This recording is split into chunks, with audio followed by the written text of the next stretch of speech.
21h33, on attend vos questions au drôle de dame à partir de 21h45 avec Paulo Breitner, Fred Hermel, Johan Crochet et Julien Laurence. On va parler de Première Ligue. Ce dimanche, Manchester United s'est incliné 1-0 contre Arsenal. United est 8e de Première Ligue. Alors ils ont un match de retard à jouer contre Newcastle qui sera peut-être décisif pour une éventuelle place européenne. Il y a une finale de FA Cup contre Manchester City également. Mais c'est vrai que Julien, United c'est une victoire sur ses 9 derniers matchs. Et je sais que tu voulais faire un gros plan sur ce qui est l'une des pires saisons de l'histoire du club quand même. Ouais, je ne veux pas m'acharner non plus sur Ten Hag, sur Manchester United. Ils ont des blessés, beaucoup de blessés, notamment en défense.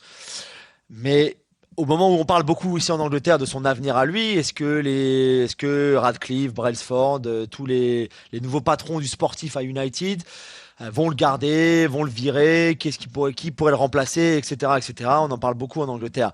Moi, ce que je vois, c'est que cette équipe elle est sûrement meilleure que son classement actuel de 8e, que tout n'a pas été mauvais non plus cette saison. Tu l'as dit, il y a une finale de Coupe d'Angleterre qui arrivera à Wembley le 25 mai contre Manchester City dans un derby comme la saison dernière. D'ailleurs, mais si tu gardes Ten Hag, pour moi, tu récompenses la médiocrité.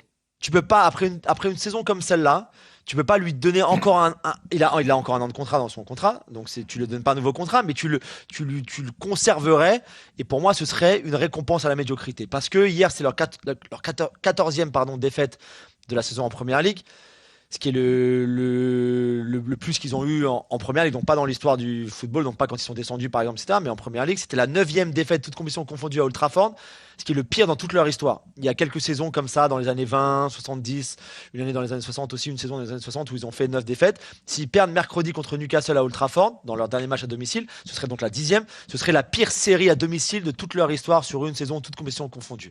Et je peux continuer comme ça sur ces statistiques très négatives qui font que cette saison pourrait être la pire, effectivement, en tout cas dans leur histoire en Première Ligue.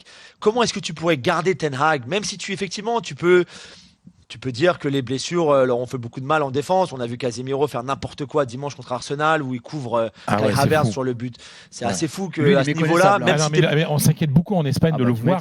Je crois qu'il n'a pas envie d'être là, Fredo, tu vois. Il joue pas à son poste déjà, il n'a pas envie de jouer à ce poste-là, c'est pas son poste, et il n'a pas envie d'être là, ça se voit assez clairement, je pense. Fredo, vas-y. Non, mais c'est vrai, il est parti pour l'argent, mais c'est un joueur très professionnel, quoi. Donc c'est fou et on est déçu en Espagne. Il y a beaucoup d'articles là-dessus en disant mais comment est-ce possible que Casemiro soit tombé si bas, quoi. Mais tu dis Juju, enfin je vois pas comment Ten Hag pourrait rester, mais franchement il y a vraiment une possibilité qu'il puisse rester, Eric Ten Hag, même s'il lui reste un an de contrat. Alors dans ce qu'on nous dit un petit peu dans le club, Radcliffe, etc., c'est qu'ils vont attendre la fin de saison avant de se décider. J'ai peur que ce soit déjà un petit peu trop tard pour aller chercher par exemple un Thomas Tuchel ou quelqu'un d'autre, tu vois. C'est le favori des bookmakers d'ailleurs, Tuchel, parce qu'ils aiment bien parier sur tous les Anglais et notamment sur les next managers à venir. Tuchel c'est le favori devant Southgate. Ça va te faire plaisir, ça. Graham Potter et De Zerbi. Expected manager. Expected coach, ouais, effectivement. Mais j'ai très peur que Southgate soit choisi. Mais bon, très peur pour Manchester United pour les supporters. Tu serais obligé de parler de lui toutes les semaines. Ce serait marrant, le Sylvain Ripoll anglais qui arrive à Manchester United. Franchement, imagine Sylvain Ripoll qui arrive au PSG. Ce serait quand même hallucinant. Mais voilà, c'est un peu pareil, quoi.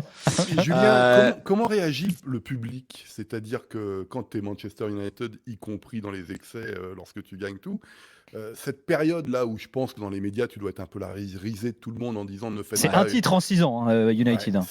Comment c'est vécu League Cup au niveau du public? Alors je pense qu'ils souffrent beaucoup. Pour la plupart, c'est aussi divisé. Certains voudraient le garder juste en termes de stabilité. Pour répondre à ta question aussi un petit peu, Nico, pour la stabilité en fait, parce que tu devrais rechanger d'entraîneur maintenant encore. Ça fait que 2 ans qu'il est là, donc ça fait encore une fois que tu changes finalement assez vite. Rangnick n'est pas resté longtemps, Van Gaal n'était pas resté longtemps, Solskjaer n'était pas resté longtemps, Mourinho n'était pas resté longtemps. Donc tu retombes un petit peu dans cette spirale assez négative de pas donner du temps à tes entraîneurs finalement, dans un sens.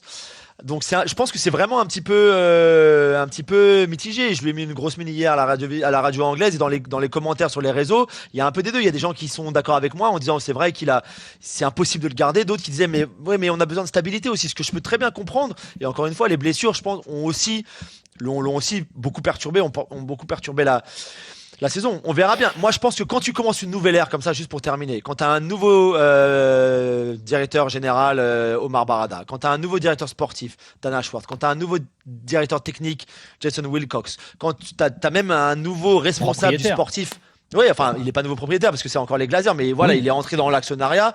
Radcliffe, c'est lui qui est à la tête du football avec Brailsford.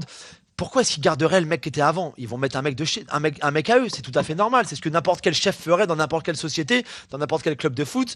Quelqu'un qui a les mêmes idées qu'eux, qui est sur qui a la même page, sur la même ligne, qui veut les mêmes choses, qui a les mêmes ambitions, etc. Ils vont pas garder Ten Hag, et encore moins avec une saison pareille, je pense.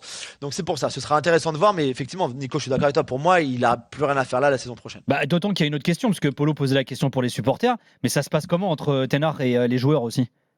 Il y a eu des tensions, non, avec certains par moment? Ah, ça c'est sûr. Avant le match là de dimanche, il disait dans tous les matchs, à part celui de Crystal Palace lundi dernier où ils ont pris une fessée 4-0, dans tous les matchs, ils se sont toujours battus les joueurs. En gros, il disait ils ont toujours joué pour moi, ils se sont toujours battus pour moi. Moi, je suis pas tout à fait convaincu par ça, déjà. Je pense qu'il y a pas mal de joueurs qui l'apprécient pas trop dans le vestiaire. On a parlé de Casemiro tout à l'heure, mais d'autres aussi. Il y en a beaucoup qui pensent qu'il n'a pas le leadership pour entraîner un club comme Manchester United, qu'il n'a pas le charisme pour entraîner un club comme Manchester United. Et je pense que effectivement, dans ce vestiaire-là, il y a aussi peut-être une envie de changement.